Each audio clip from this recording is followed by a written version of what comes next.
to everybody tonight, and especially if you're a guest. We are happy to have you in service with us this Thursday evening. Amen. If you could switch, thank you. A question for you tonight. The question is, are you addicted? Now, I got a feeling that just like my proclamation that you would not guess where I was going a minute ago, you probably don't really know where I'm going here. So, however, if I've got your attention, that's a great thing. According to Webster's, addiction, or having an addiction such as having a compulsive physiological need for a habit-forming substance. It is strongly inclined, it's also strongly inclined or compelled to do, use, or indulge in something repeatedly. According to Psychology Today website, addiction is a condition in which a person engages in the use of a substance or in a behavior for which the rewarding effects provide a compelling incentive to repeatedly pursue the behavior despite detrimental consequences. Addiction may involve the use of substances such as alcohol, inhalants, opioids, cocaine, nicotine, and others, or behaviors such as gambling. And now to be added into this list in 2019 is phones and other such things. There is scientific evidence that the addictive substances and behaviors share a key neurobiological feature. They intensely activate brain pathways of reward and reinforcement, many of which involve the neurotransmitter dopamine. Now, I'm going to ask you, in all sincerity, bear with me for a moment as I make an analogy here, or I am in no way have any desire, would I intend to belittle or make fun or make light, okay, of anything or anybody. So please, just let me be me for a few moments and don't take this the wrong way, okay? But I thankfully, I've never, as some of you, God has delivered you from substance abuse and addiction to some of those things. I've never, thankfully, never had to go through that or get delivered from that. But I've got some things that I get a glimpse. I get a little glimpse of what an addictive problem can be. God bless Brother Nathan Millett. About a month ago, he brought me my first bag. And then God is Jehovah Jireh, because a week or two after that, the Osbornes brought 2 bags. And then shortly after that, the Voglers brought 2 more bags. This is none of those bags. Because in addition to their bags, I've had to get my own. Now, my kids have eaten some. I decided the other day when I came to work, I left the bag in the car. Because at least if it wasn't on my desk, I couldn't just sit as I do. I had to get up and go get them. I drive home and I'm like, okay, this is the last 3. You got to eat them in 3s. This is the last 3 I am eating till I get home. Problem is, there's still, 100 feet till home.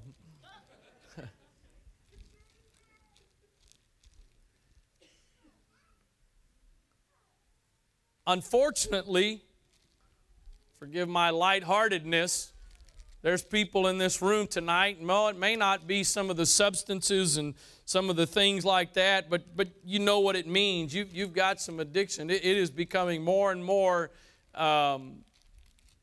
what's the word I'm looking for, the way I'm saying this, but phones and electronics considered to be diagnosed addictions. People can't put their phones down. And let me tell you something. We used to always, for years it seemed to me the teenagers were the ones always getting a bad rap for being on their phones. The adults have at the very least become equal, if not surpassed them. I should have got a little bit of an amen from over here. You fellas helped me out. So I've sat at tables with adults who can't put their phone away. And I realize that, and as the definitions I've read to you have said and implied, basically an addiction typically is negative. It's got negative consequences to it. It's behaviors that produce detrimental consequences, as psychology today says. So I ask you again, are you addicted? But what I really want to know is, do you have this addiction that's found in 1 Corinthians 16 and verse 15? I beseech you, brethren, you know the house of Stephanus, that it is the first fruits of Achaia, and that they have addicted themselves to what? They have addicted themselves to the ministry of the saints. They have addicted themselves to the ministry of the saints. They can't get enough of ministry to the saints. That you submit yourselves unto such, and to every one that helpeth with us and laboreth. I am glad of the coming of Stephanus and Fortunatus and Acacius. Those of you parents that are having children soon, if you're looking for some boy names, don't forget 1 Corinthians 16, verse 17.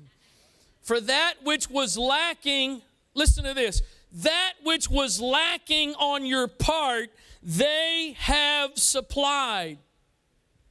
The house of Stephanus has addicted themselves to ministry, and what you were lacking, they have supplied. For they have refreshed, this is Paul speaking, they have refreshed my spirit and yours. Now look at this last part. Therefore acknowledge ye them that are such.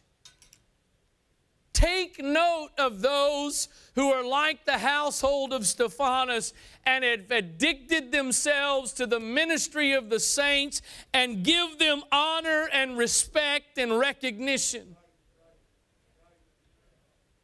The Amplified says it this way.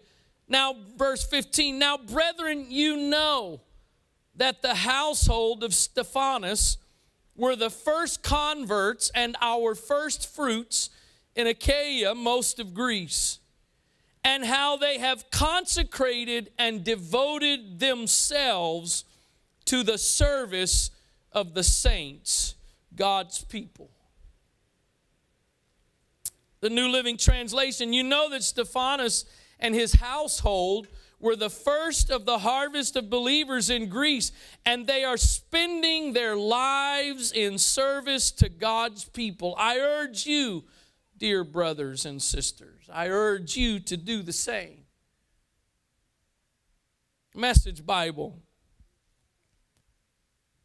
Would you do me a favor, friends, and give special recognition to the family of Stephanus? You know, they were among the first converts in Greece, and they've put themselves out serving Christians ever since then.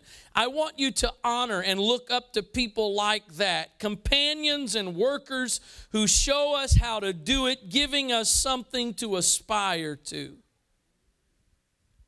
I want you to take a look at this household who is consumed with ministry to the saints. That their life's passion is ministry to the body, that they see the needs, they see the circumstances, and I'm going to read a commentary that says this in just a moment, but it's not what they've got to be told to do. It's not what they've been begged to do. It's not what somebody has pleaded with them to do. They are addicted to it.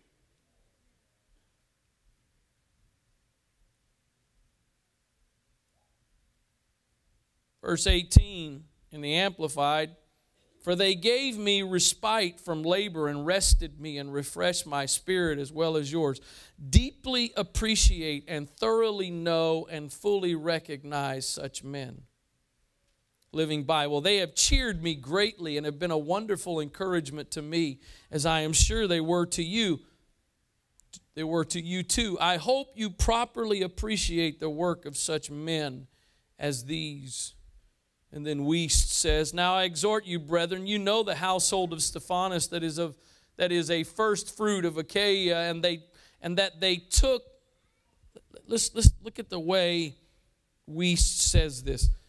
They took upon themselves the responsibility of a ministering service to the saints. That is a powerful statement right there. They took upon themselves the responsibility of a ministering service to the saints. They took it upon themselves. This wasn't, their addiction to the ministry of the saints was not something that was forced on them. It was not something that was pressured on them. They took it to themselves. They decided for themselves, this is what we are going to do. This is who we are going to be. That you yourselves also put yourselves under the leadership of such as these, and everyone who works with us and labors to the point of exhaustion. I taught a couple of years ago, and we try to come back to it. Mending the nets, and there's times where you need to get what you need. For years, when I'd fly on an airplane and they'd give that spiel at the beginning, and they say, you know, if there's a decrease in cabin pressure, then oxygen mask will fall down from the overhead bins, and then they would tell you, put your mask on first before you decide or before you give assistance to anyone else. If you've got small children traveling with you or whatever. And for years, I'm sort of embarrassed to admit this, but for years I would hear that and I'm like, are you kidding me? I'm a man. I'm not putting myself first. I'm going to help those around me. And then finally, 2 or 3 years ago, it dawned on me, that's the point of what they're saying. If you really want to be a help to those around you, get your mask on first. You need to breathe some oxygen in yourself before you help everybody else. There is a time where you need to get something from God. But I'm sorry, there's also some times when you got to play through the pain. There's some times that you need to decide, you know what, I really can't go another step. I got to take a step back and take a break. But then there's some other times you got to go, you know what, this is hurting, I'm in pain, but I got to press through. I'm afraid if we're not careful, we get to leaning toward that other side of always taking the break. I'm in one of those predicaments right now. I don't know if I may have had tennis elbow in the past, but the last probably month or so, I've got me a case of tennis elbow. And this what is a ligament or what joint or something, whatever this is right here, dear God. I took about 2 weeks off from playing racquetball, and I went back. No better. I'm still playing. I'm playing tomorrow morning. At some point, I got to decide to do what's best, and probably what is best, I've already been told what's best. You got to take a break. I'm not even getting paid to do what I do, and that's how stupid I am. I understand there comes a time where you got to step back, but there also comes a time where you push past the exhaustion. You realize, you know what, it'd be nice to put me first. I'm going to do like,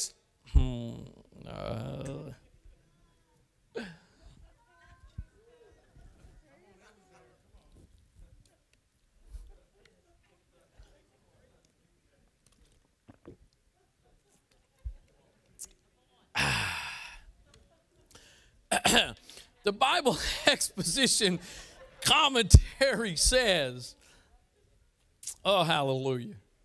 Praise God. Thank you, Jesus. These were baptized. These were the first people to be won to Christ in a I'm sure I'm not saying this right, and Paul had baptized them himself instead of leaving it to one of his helpers. They became important leaders in the church, for they devoted themselves to Christ's service. The verb means, get this, listen to this, read this, see this, hear this. The verb means they appointed themselves. But it does not suggest that they pushed their way into leadership. They appointed themselves not to a position, they appointed themselves to a job.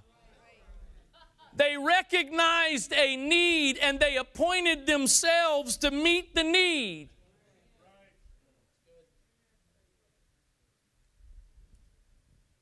And they addicted themselves to it. Rather, whenever they saw a need, they went to work to meet it without waiting to be asked.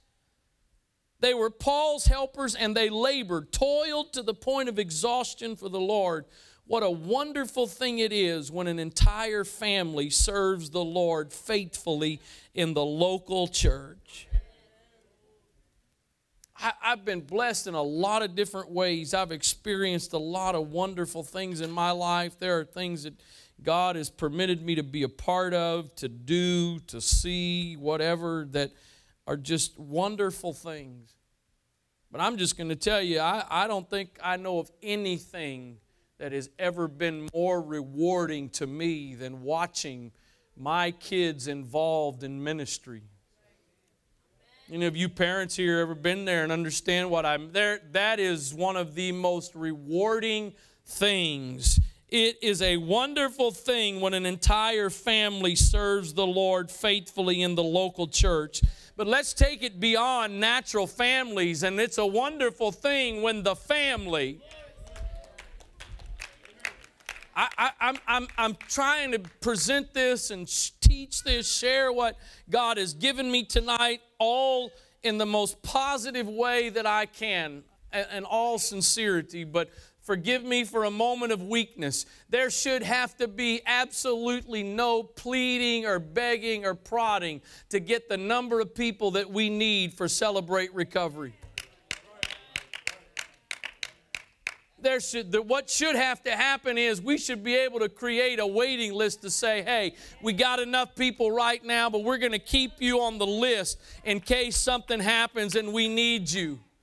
That's what happens when the family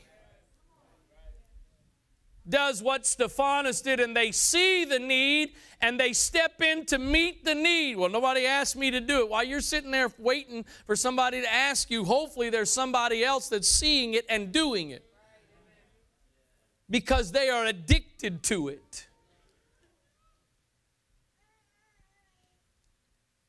They can't get enough of it. You folks understand? And I think for some of you, I don't know that you even really are aware of this, and that's a great blessing because of who you are and what you've chosen to do as an individual. But in case you're unaware of it, so much of Christianity today and the church world today is becoming about giving your hour to an hour and a half on a Sunday morning, and you have fulfilled your obligation. And then there's those of us that we go 2 times beyond that. We go Sunday night in, Thursday night. Surely that's no. I'm sorry, but in a typical church service, there's very few people that do a lot of giving. Most of the time, you are more of a receiver than you are a giver at a service. Trying to be mean, and that's even with all the great ministry that goes on. This doesn't fulfill your attendance to a service, doesn't fulfill your responsibility and your need for ministry. What are there's two seas we know about, we hear a lot about in the Bible. The Sea of Galilee, the Dead Sea.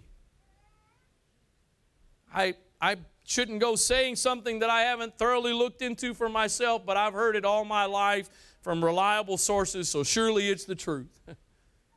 And then didn't come from Wikipedia. The Sea of Galilee is full of life. It has been fished for thousands of years. The Dead Sea is just that. It is dead. There is no life in it.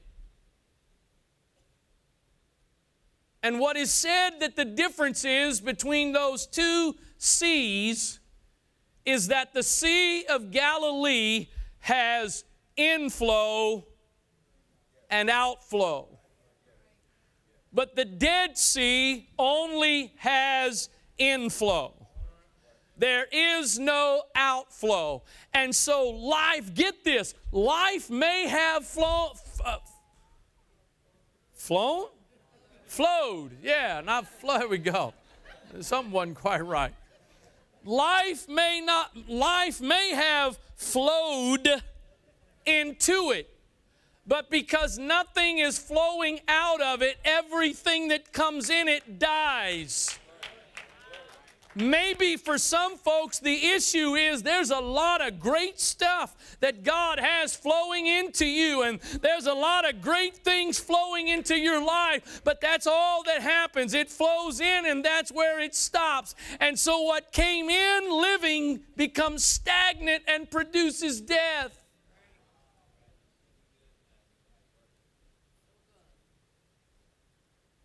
I know it's 2019. Brother Wright, don't you know it's 2019?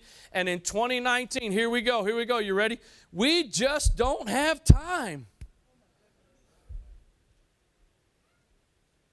Somebody posted this. I saw it on Facebook a couple of days or so after I preached the message I preached a couple of Sunday nights ago about being glad going into the house of the Lord. And I forget exactly the way it was said, but the gist of it was something along these lines. Wouldn't it be nice if going to church became our excuse to not be able to do other things, rather than other things being our excuse for not being able to go to church? And please take that beyond church, because in the context of tonight, I'm not talking about church. I'm talking about ministry. I'm talking about our walk with God. There's got to be outflow. And the bottom line is, when you really get a taste, again, thank God, no judgment, no criticism, no self-righteousness in this at all. My understanding is, especially when it comes to some drugs, somebody just gave you a taste, an experience, and that started you on a path you never planned to go down.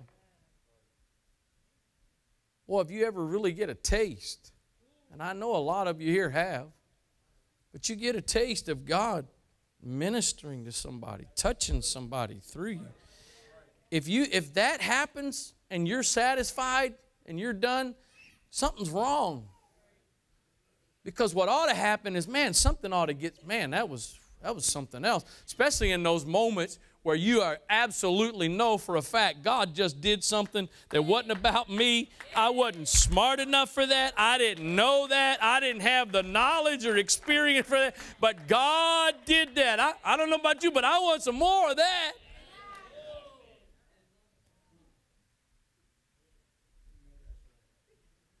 I taught 2 Thursday nights ago, I think it was. Some of you, if you didn't hear it, maybe you need to go back and listen to it. You need to quit trying to live your balanced life. You need to go all in. Your balanced life of balancing life and family and God and ministry and balancing all that leads to nothing but misery. Because you always are bothered by, you ought to be doing more of this, or you ought to be doing more of that. Or I want to do more of this, but I got to be doing that, right? Please, I hope I shouldn't. Hopefully I've got enough track record in the things I've taught and communicated and the things I try to express and live. I'm not talking about sacrificing your families and your marriages and your relationships and letting them all go down the tubes because you're caught. That's not what I'm talking about. Absolutely not.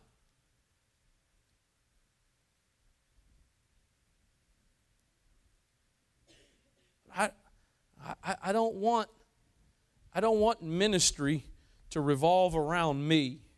I don't want my walk with God to revolve around me. I want me to revolve around Him.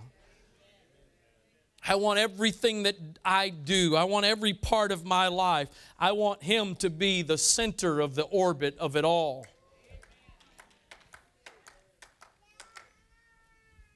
Look at this, 2 Corinthians 8, verse 1, for sake of time, just in the NIV.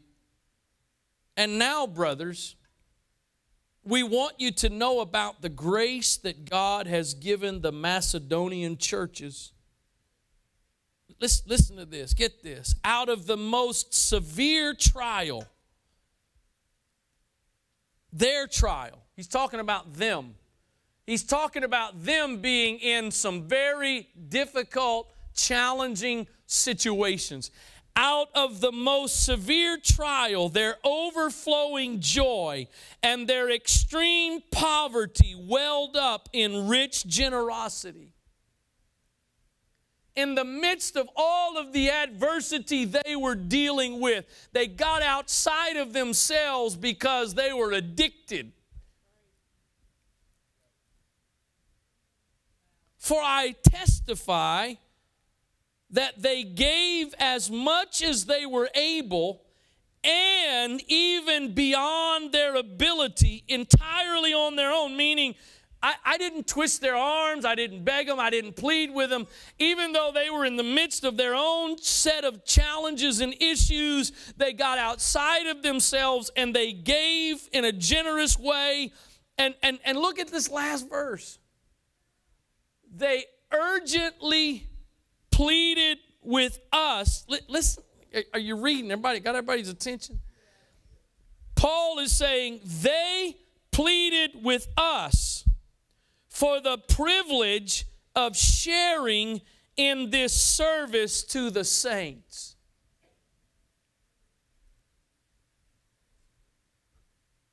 It wasn't Paul pleading with them to serve the saints. It wasn't Paul begging them to get involved in ministry. They, in the midst of all of their own personal stuff, they were pleading with Paul for the privilege of sharing in service to the saints. And what would happen if in just this group here tonight, that kind of spirit got a hold of us? Please, please hear me, please. There are so many people in this room tonight. You are involved in ministry. You are faithful to ministry. So please don't think I'm sitting here with some kind of challenge tonight that we're not. That's not it at all. But first of all, you can be as busy as a beaver, but not have the right motive and the right spirit about it. You can be doing something 7 days a week regard to the kingdom, but have a bad attitude and a bad spirit about it. So if you already are involved, then maybe tonight just a heart check. But then for others of you, maybe you're not that involved in ministry. You don't know what you're missing. And it's not waiting until everything in your life gets worked out. It's not waiting till all your problems. I know some of you sitting here tonight. I keep picking on Sister Carrie. I know that you got every reason, Brother Osborne, I'm sorry I won't be there tonight, or other stuff I'm sorry I can't do it, all the physical stuff you've been through. And there's a few times, obviously, you almost didn't have a choice, but you did. You had to do that. But there's been plenty of times. And there's others of you in this place tonight. So I guess to you, my plea tonight is, let's not lose that. Let's not allow the spirit of this age to get a hold of us where we can let's minimize my involvement and my commitment in the kingdom to do as little as I can. I'm not trying to be mean, but if you barely have enough time to come Sunday morning, Sunday night, and Thursday night, and then you don't have time to do anything else, you got some priorities that need changing. Well, I just can't afford the lifestyle I'm living if I don't. What does it profit a man if he gain the whole world and lose his soul? They pleaded with us for the privilege of being able to give. 2 Corinthians 9, verse 1. For as, now this is one of those big King James verses, but for as touching the ministry to the saints, for as touching the ministering to the saints, it is superfluous for me to write to you. You get what Paul's saying there? What Paul is saying is, with regards to ministering to the saints, there is no need for me to write to you. There is no need for me to write to you and challenge you about ministering to the saints, for I know the forwardness of your mind, for which I boast of you to them of Macedonia, that Achaia was ready a year ago, and your zeal hath provoked very many. Amplified says it this way, verse 2, for I am well acquainted with your willingness, your readiness, and your eagerness to promote it, and I have proudly told about you to the people of Macedonia, saying that Achaia, most of Greece, has been prepared since last year for this contribution, and consequently your enthusiasm has stimulated the majority of them. I don't need to write to you and challenge you about ministering and ministering to the saints. And I know I keep using that term, and that's what's here. I'm going to read it some more, ministering to the saints. But let's just expand it to ministering to those that are going to be saints. God calls those things that are not as though they were. We got 6 P7 clubs going on, 6 of them. I think you said to me today, Brother McGurk, we're averaging about 120 kids a week in all of our P7. 120 kids, and a very small percentage of that are church kids. That's 120 people with some kind of family. That's 120 people that are connected to some adults in their world who are going to see God change their lives, and in turn, it's going to impact their lives. But guess what? We got 6 P7 clubs, and we've already got a youth team that's already overloaded trying to do what they're already trying to do.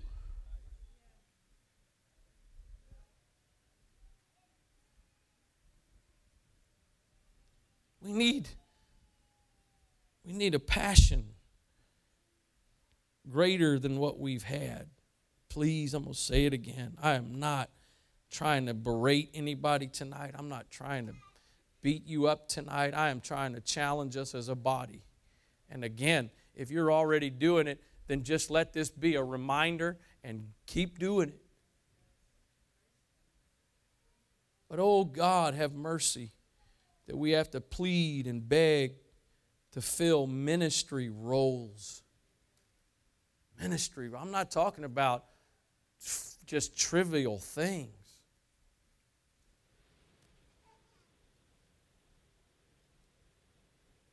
I'm well acquainted with your willingness, your readiness, and your eagerness to promote it. And I have proudly told about you to the people of my...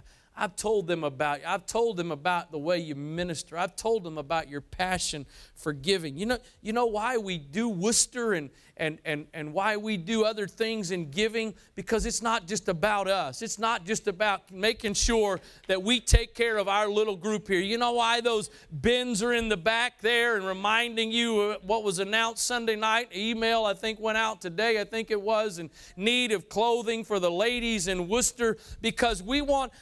we don't want to just get caught up in making sure we meet our own needs, but we want there to be a readiness and an eagerness to give and to do what the kingdom needs that we are able to provide.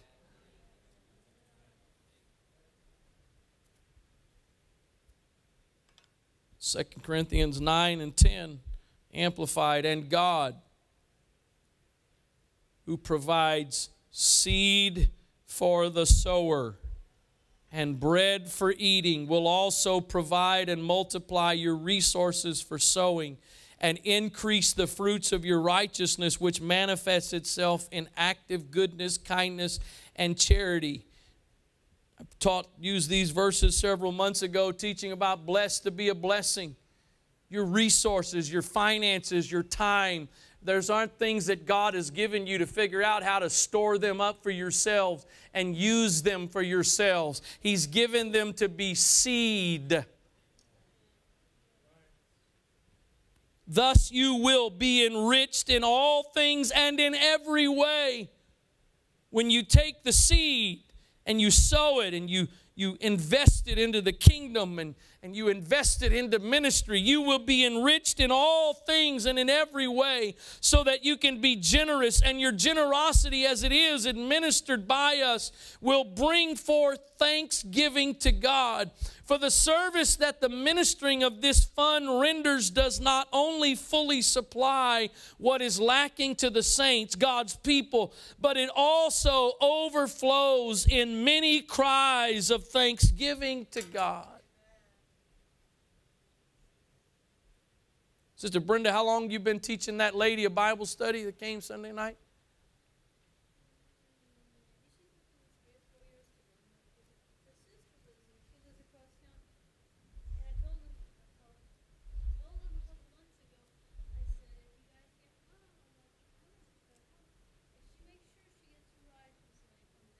Sister Brenda's been teaching this lady a Bible study several years now. 80 years old, right? 82 years old. 82 years old, came to service on Sunday night, got filled with the baptism of the Holy Ghost. I realize some of you are in situations where you've sown and you've sown and you've sown and you've sown and you've sown some more, and then you sowed some more after that. But the promise of the Word of God is the seed will produce. Be not weary in well-doing, for in due season, at the appointed time, you shall reap. If you faint not, or if you don't quit and give up. That's what it's talking about there. Many cries of thanksgiving. Who knows? Who knows? This church has been a giving church, financially, time, etc. Who knows how many thousands of cries of thanksgiving have gone up to God because of something we've had a hand in that we may never know directly. But Paul was addressing these folks here, saying, that's your passion. You don't care if you're getting anything out of it. You're begging to be a part of it because you understand what happens when you give and when you put God first.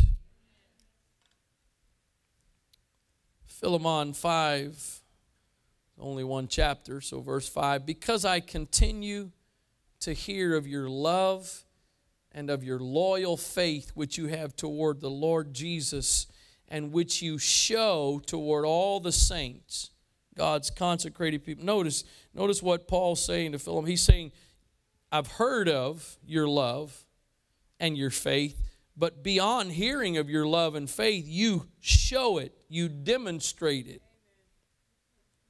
And I pray that the participation in and sharing of your faith may produce and promote full recognition and appreciation and understanding and precise knowledge of every good thing that is ours in our identification with Christ Jesus and unto His glory. For I have derived great joy and comfort and encouragement from your love, because the hearts of the saints who are your fellow Christians have been cheered and refreshed through you, my brother. Said it recently. I forget which, maybe it was 2 Sunday nights ago. I know we're supposed to go. I know we've got a commission to go. I know there's a lost world that needs to be reached, but we've also got saints that we need to minister to one another.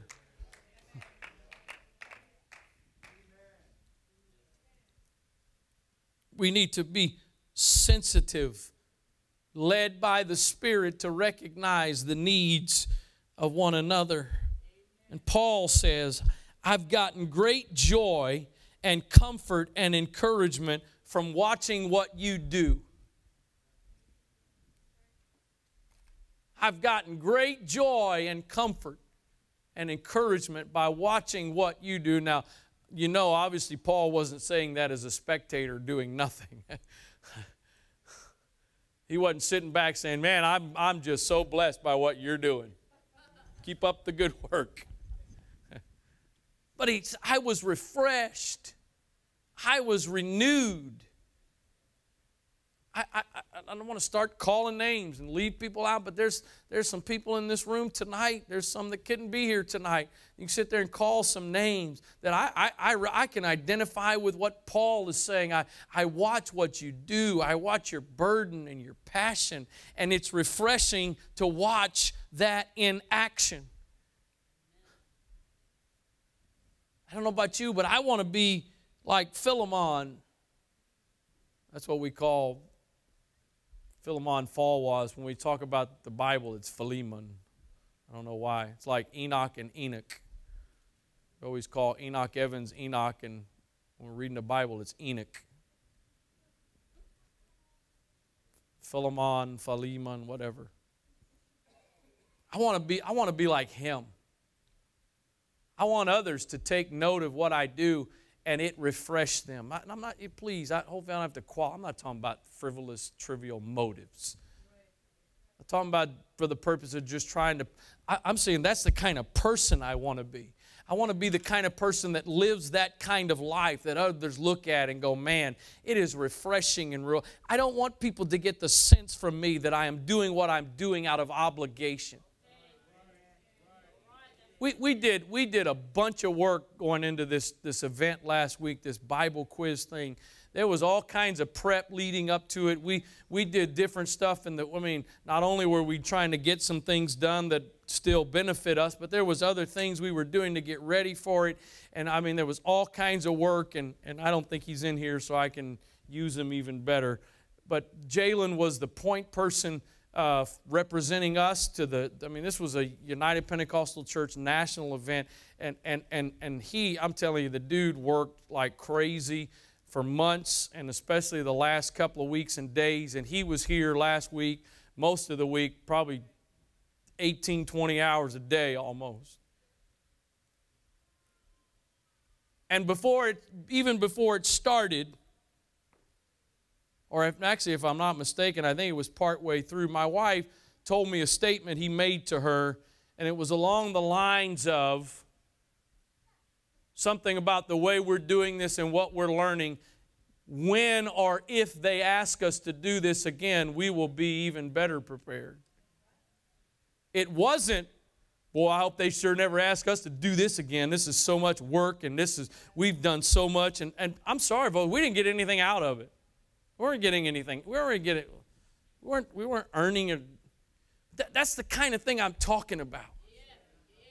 When you give and give and give, and you don't end up walking away with, man, I'll never do that again. I see if I ever. No, but when you give and give, and something says, you know what, the next time when I give again, and the next opportunity I have, and the next time God gives me the chance, I'm not only going to be ready to do it again, but I'm going to do it with a right attitude and a right spirit. I'm going to give it everything I got, because I am addicted to this. Hebrews 6 and 10, I'm almost done. For God is not unrighteous to forget your work and labor of love, which you have shored and flown. There we go. Which you have showed toward His name. Now watch. God is not going to forget your work and labor of love, which you have showed toward His name, but now He tells us how that has been shown, in that you have ministered to the saints and do minister. It's not that God is unrighteous to forget your work and labor of love, what you've done here and yonder. He's saying God sees what you do to each other and how you minister to each other. And again, I'm going to say it, not only those that are a part of us, but those that are coming. Please, I shouldn't have to say this, I don't think, but this tonight is not about just us focusing in on us. It's not. The bottom line is, I don't know how you can do what I'm talking about tonight and not be even more inspired to want to reach out beyond us. God is not unrighteous to forget your work and labor of love that you've shown His name, that you have ministered to the in that you have ministered to the saints. 1 Peter 4:10, as every man hath received the gift, even so minister the same, one to another, as good stewards of the manifold grace of God. As every man hath received the gift, minister the same one to another as good stewards of the manifold grace of God. If you are a good steward of the manifold grace of God, that implies to me you are not consuming all that grace upon yourself. I am finding out, how can I use the grace that God has given me to bless and benefit and help and minister to somebody else.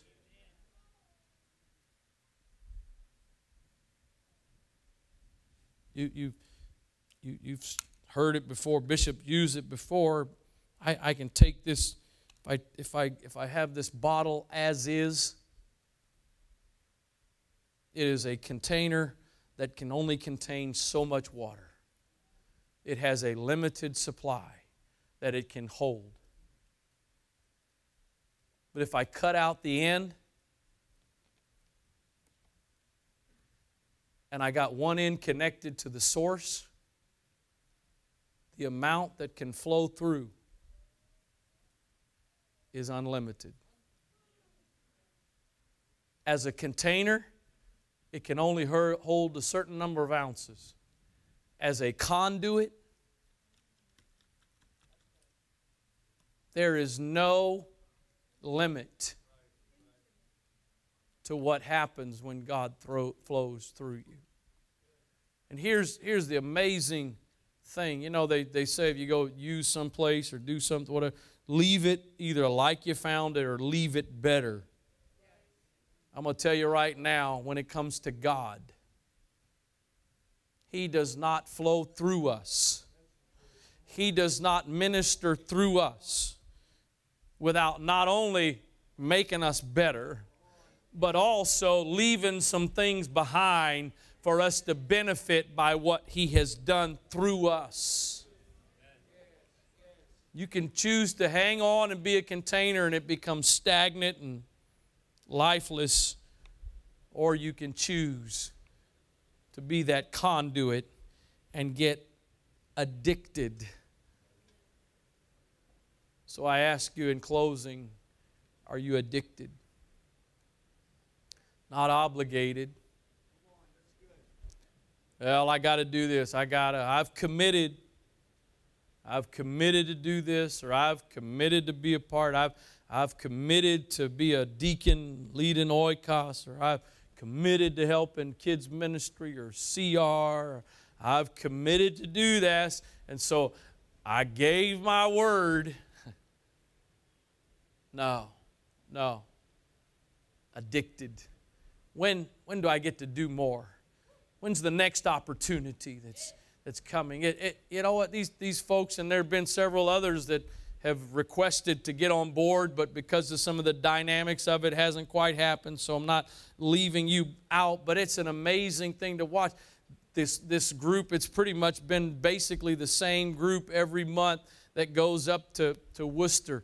It's not a vacation. If I realize we take an offering and pay for their hotel room, but it's not a vacation. It's an absolute minimum 7 hours travel, more than likely, because you're going through New York and Connecticut. You're going to sit in some traffic. It's typically anywhere from 8 to, it's been as many as 11 hours. They drive up there on Friday night. They go sometimes straight to a youth function on Friday night to help. They get up on Saturday morning, they go to the discipleship thing, and usually Saturday evening they're doing something else. Sometimes Saturday afternoon they're doing some outreach, hanging door hangers or whatever. They get up Sunday morning, they go to church early, they help set up, they help minister in that service, and then they get in a car and they drive back home to get up to go to work early the next morning. And not one of them that's been going has had to have their arm twisted. You got to go back. No, they've kind of gotten addicted. They've kind of gotten bit by the bug. And I realize many of you tonight are involved in ministry.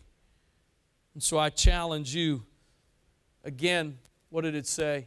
They addicted themselves.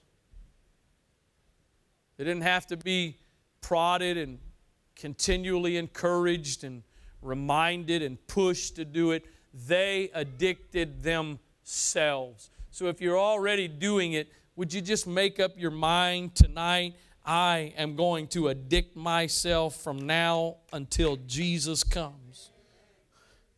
I'm going to do whatever I've got to do to make sure my attitude and spirit is such. I don't look at ministry in whatever form or fashion it's in. And some of you are in ministry and you're in that role long term. Others of you, it's a season you're in. But whatever it is, that it's not going to be an obligation or just a duty, but you're going to give yourself and you're going to do whatever you've got to do to maintain the attitude and spirit that you're able to do it with thankfulness and joy. I don't know about you folks, and you take this as just verbiage if you want to, but I don't deserve in any form or fashion to do what I get to do in the kingdom of God.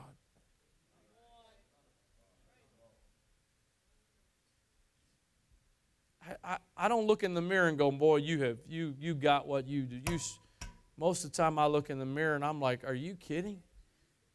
And sometimes I'm like, God, are you sure you know what you're doing? I sat today and as I was doing some things in my desk, and I had Brother Billy Cole. If you've never heard Brother Billy Cole, and many of you have, you need to go home tonight or in the next couple of days. Get on YouTube and just search for Billy Cole preaching. And you need to listen to that. That's one of the greatest men of God that have lived in the last 100 years.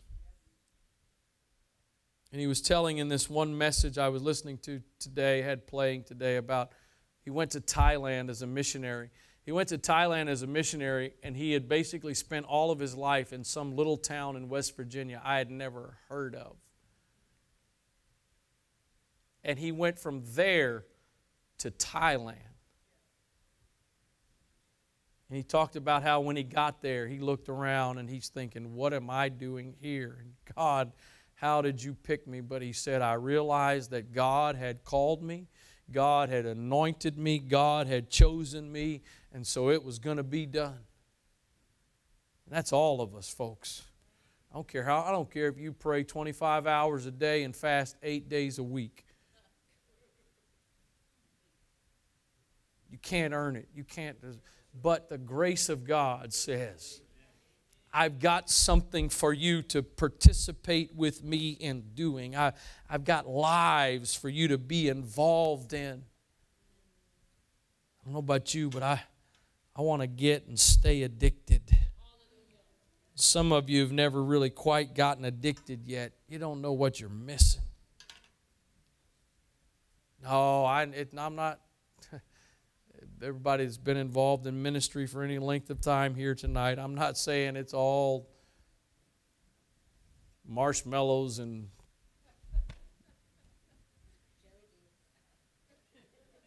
yeah. Thank you, Sister Kelly. She helped me out there. No, there's some days.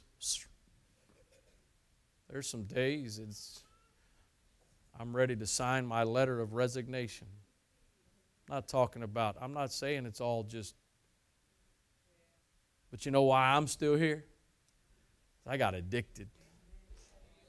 And I realized, you know something, there may be some challenging days, and there may be a lot of days it doesn't go like I'm hoping or believing or expecting, but I've also had a taste of too many things to realize this is right where I want to be. Because who knows what God's going to do next, and who knows what life God is going to transform next, and who knows who God's going to save next, and what God's going to do in a life next. And if I have the chance to be a part of that, I want to be in the position with the attitude and spirit that gives God the ability to say, I've seen your eagerness and your desire, and so I'm going to use you. Stand, please.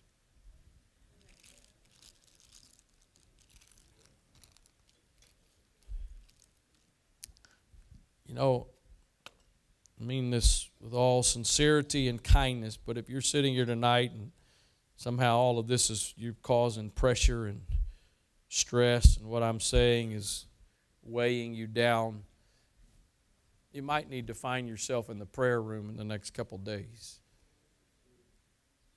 My yoke is easy, and my burden is light. Sometimes the stress comes from the fact we're trying to balance it all ourselves, rather than go all in and trust my Father knows what I need. And not only does He know what I need, He knows what I need way better than I know what I need. And if I will just put Him first, surrender myself completely, make myself available to Him to do in me and through me what He desires, He's going to take care of me. Father, I ask You to help us tonight. Lord, You have privileged me the opportunity to be called pastor of a group of people, so many of whom have such a burden and passion and desire for Your kingdom and the work of Your kingdom. God, I also know that it's easy for us to slip into a role of just doing things out of obligation or duty or feeling pressured to do them. I pray that You would renew within some of us and put within, perhaps for the first time in others of us, that same addiction that was said of Stephanus and his household, that they were so caught up and given to ministry and the ministry of the saints and seeing and recognizing needs and stepping in to meet and fill those needs, God. Let that be the atmosphere. Let that be a part of the DNA of this congregation. That's our approach, that's our desire. God, as Paul said, I pray that every individual in this place tonight that has given and is giving themselves to the ministry of the saints, not only those that are currently saints, but those that are in that process, that the blessings you have promised on them, the promises your word has given, would be fulfilled in each one of these lives. In the name of the Lord Jesus Christ, in Jesus' name, amen.